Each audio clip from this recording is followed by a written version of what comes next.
Carl Gustaf Ekman was a Swedish politician, Member of Parliament 1911 to 1932, leader of the Freeminded People's Party 1924 to 1932 and Prime Minister from 1926 to 1928 and again from 1930 to 1932. He was married to Laura Ekman, with whom he had 4 children. Biography.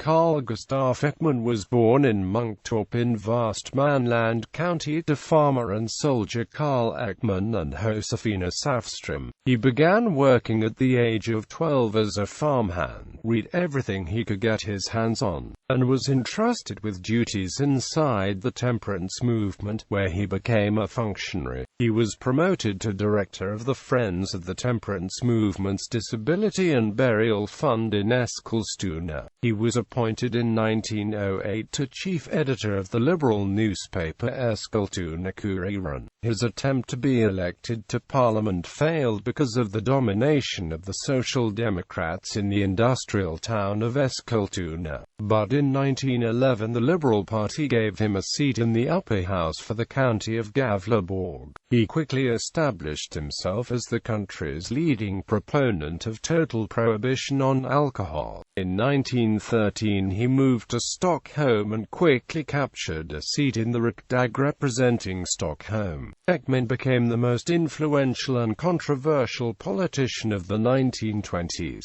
Among Social Democrats he was regarded as a class traitor, having come from a working-class background but becoming a member of a non-socialist party. He was in fact behind the downfall of several Social Democrat governments. Hjalmar Brantings in 1923, Rickard Sandler's in 1926, but also that of the conservative government of Arvid Lindman in 1930.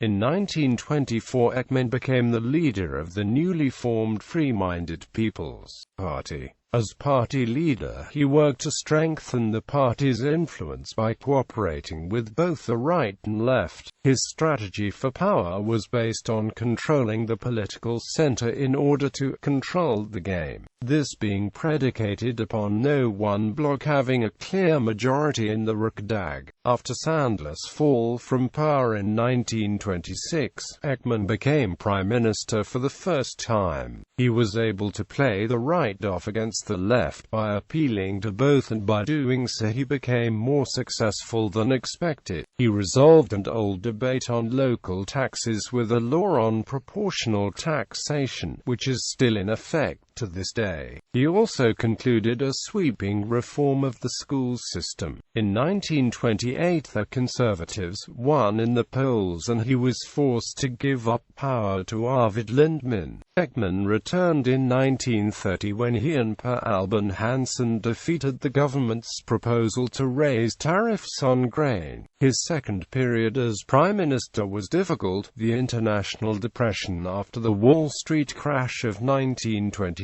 reached Sweden, affecting both industry and agriculture. Ekman's traditional attitude of thriftiness made it difficult for him to accept economic stimulation programs which would involve heavy public spending. In addition to this, a debate began after the Kruger crash about political contributions from Ivar Kruger, which Ekman personally accepted on behalf of his party. At first Ekman denied having received any such money, but in the end the public debate forced him to resign from office a month before the Riksdag election in 1932, which resulted in a great defeat for the Freeminded People's Party.